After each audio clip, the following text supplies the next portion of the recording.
In a few simple steps, we're going to show you how to drive your new stove so it performs just how it should, burning efficiently and in an environmentally friendly way. Put your feet up, relax, and get ready for your first Euroheat driving lesson in the company of your own personal stove trainer, Gordon.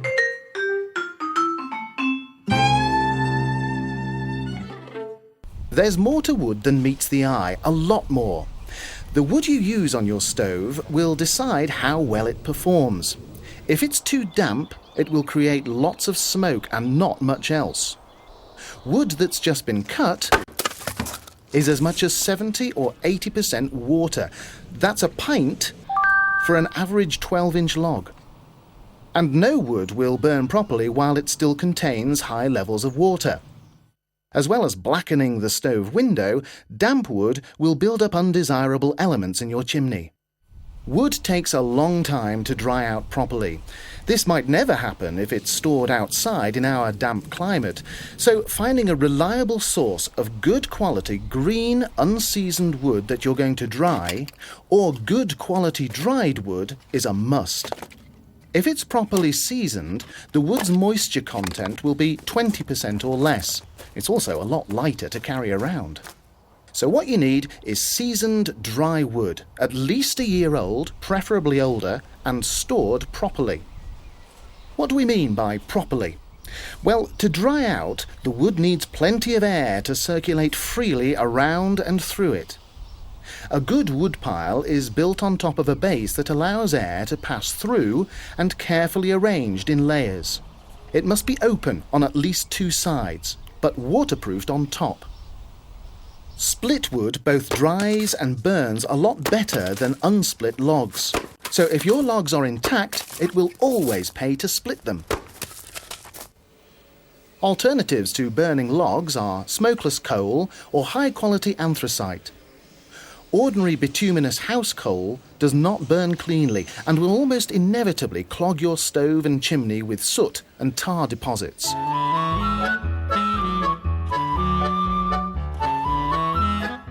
This is it, the first and probably most important part of your Euroheat driving lesson: preparation. The first thing you should do is set the air direction lever on the left of the stove to the midpoint for lighting. That means air enters the stove from both the bottom and the top. The air volume dial, meanwhile, should be turned to maximum. Loosely crumple just 3 or 4 single pieces of newspaper, tabloid size is fine, or tear a double broadsheet piece into 2. Then place some pieces of dry kindling over the paper in a loose wigwam shape, leaving gaps in between. Always make sure you leave room for the air to circulate. The air supply is all important. If you put too much paper in, it will restrict the under-fire air and the stove could go out. Finally, add a small split log to either side. Having made sure that the paper is accessible in 3 or 4 places, you're now ready to light up. Use long matches if you can to avoid getting burned. And there she goes. That's how easy this stove is to light, if you follow the guidelines. After a couple of minutes, as soon as the kindling is burning vigorously, you can move the air direction lever from the mid-lighting position to the top wood-burning position for over-fire air and leave it there. Unlike the controls of most stoves, the precision engineering is designed to be left alone rather than messed about with.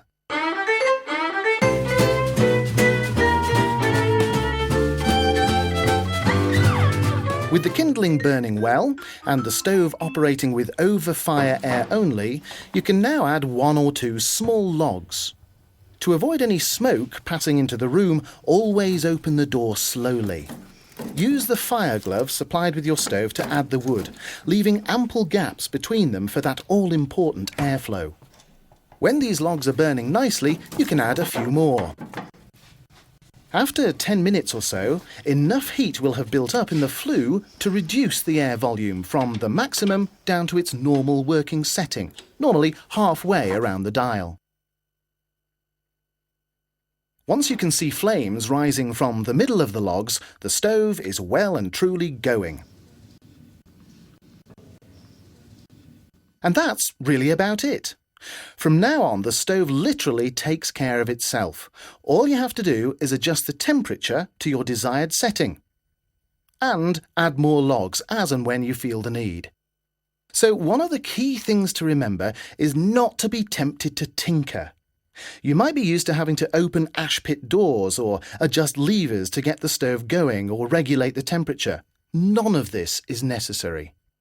In fact, it will have the opposite effect, creating smoke and burning the volatile gases out of the wood too quickly, sending them straight up the chimney. Relax. You made a good choice. The stove will do the work for you just as long as you leave it alone.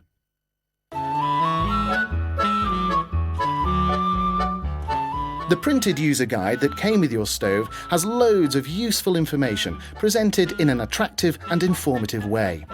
For instance, you'll find out about advanced stove driving techniques, like emptying the ash pan while the stove is burning. Marginally opening the upper door first before you remove the ash pan will stop the stove turning temporarily into a roaring inferno.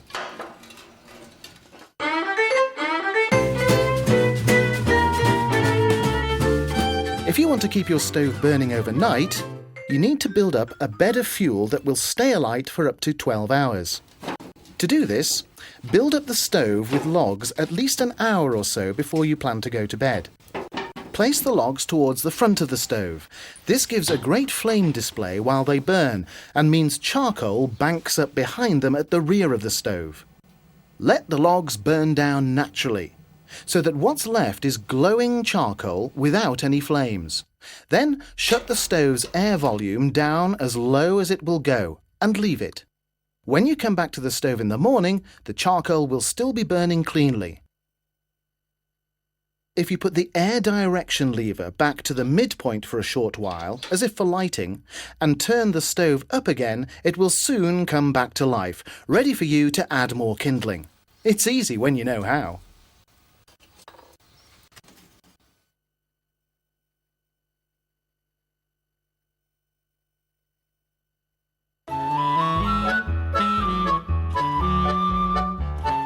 The principles of burning manufactured smokeless coal or anthracite are much the same as those that apply to wood.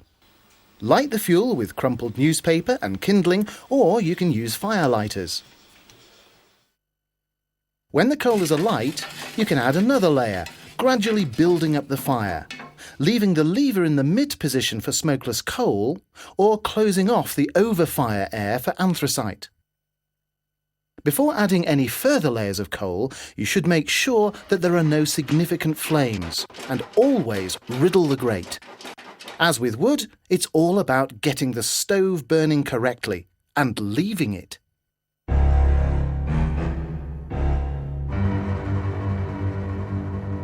Of course, people don't always get it right. Not everyone will read the instructions or watch this video. We've put together a top 10 of the most common mistakes people make, so you can avoid them. First, number 10, too much paper. This will restrict air and prevent the stove from lighting properly. If you use large pieces and screw the paper up too tightly, it will smoulder rather than burn with proper flames. Similarly, at number 9, overdoing the kindling. Remember, you only need just enough to ignite the logs. At number 8, we have too many logs too soon. Piling masses of large logs onto the stove will simply suffocate it and create lots of smoke. At number 7 is leaving the stove on the midway lighting setting when burning wood, instead of changing to the correct top position. The impressive roaring fire effect is strictly temporary and will burn out all too quickly. The number 6 hazard is leaving the stove's air volume dial at maximum. Maximum is for lighting only. By leaving it at this setting, far too much air passes through the stove, and this excess air actually starts to cool it down. In at number 5 is opening the ash pit door while the stove's burning to give it a boost. At best hopeless, at worst potentially dangerous. Number 4 driving hazard is loading up the stove with fuel to burn overnight.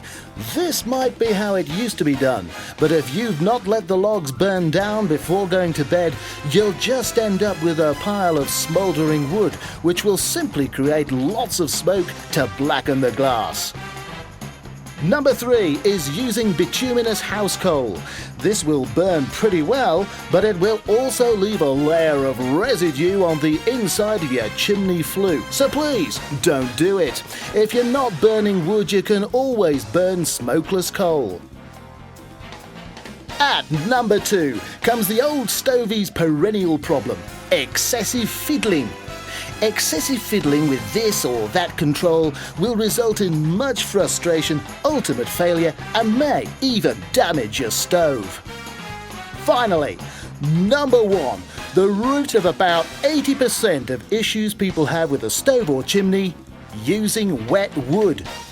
This is always a bad idea and guaranteed to produce lots of smoke, blackened glass, and not much else. So buy old, seasoned wood, or if you do buy green wood, make sure you dry it properly in a wood store.